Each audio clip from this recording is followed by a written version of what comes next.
successful megacity by the bay. At alam mo ba, isang pamilya talaga tayo. Bakit kaya may ina, may ama, at ang ating ina, at ang ating unang ginang, ating Janet Olivares! Yes! Siya po ang ilaw ng tahanan. Siya ang ilaw na makikita natin mamaya dito sa buong Parañaque. Alright.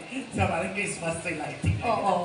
Kaya't ngayon, ipapakilala naman natin ang haligi Yeah. ng ating lungsod. Yeah. Ang ama ng ating lungsod ng Parañaque, ang pinakamamahal natin simula't sa pool. Bigyang pugay po natin ng isang masigabong palakpakan ang ating punong lingkod bayan, Kuya Mayor Edwin De Leon Olivares.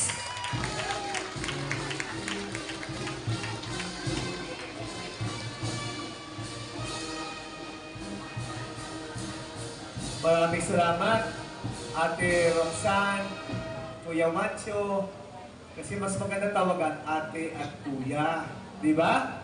Pero alam naman natin kung sino mas may edad sa atin. Okay, sa ating pong mga kasama sa Lingkod Bayan, ang ating pong mahal na kinatawa ng unang distrito, ang aking pong matandang kapatid, ang tunay kong Kuya Eric De Leon Olivares, palakpakan po natin.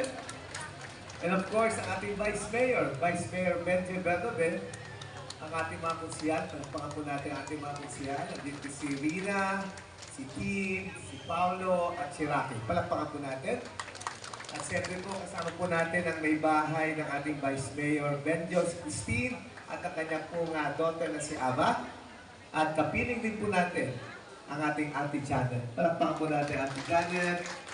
Sa lahat po ng ating mga lingkod bayan, sa lahat po ng ating pong kapwa-kawani ng ating syudad, ating mga bisita, ladies and gentlemen, isang pagpugay at pagbati po mula sa inyong balingkod ng isang maganda at isang makadiyos na gabi po sa atin. Purihin po natin, palakpakan po natin ang ating Panginoon Diyos. Alam po ninyo, ngayon pong araw na ito, may binuksan na naman po tayo. Ando po kami magkakasama ni Kuya Eric, si Ate Janet nyo, pati mga ibang kusyal po natin. Binuksan na po natin ngayong hapon na ito, yung Landers Supermarket. Alam po ninyo, ang dami-daming tao na nagpapatunay lang po yung pong ating mga investor talagang pinupuntahan ang Luzon ng Parañaque para maglagay ng investment dito sa ating syudad. Palakpakan po natin po yan.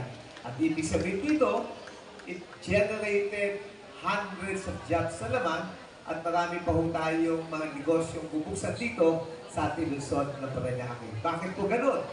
Dahil po tayo mga kawani, kayo po ang nagbibigay ng serbisyo sa ating mga babayan dito sa ating Luzon ng Parañaque. At ang layunin natin, maging business-friendly po tayo sa lahat po ng ating investor dito sa ating Luzon ng Parañaque.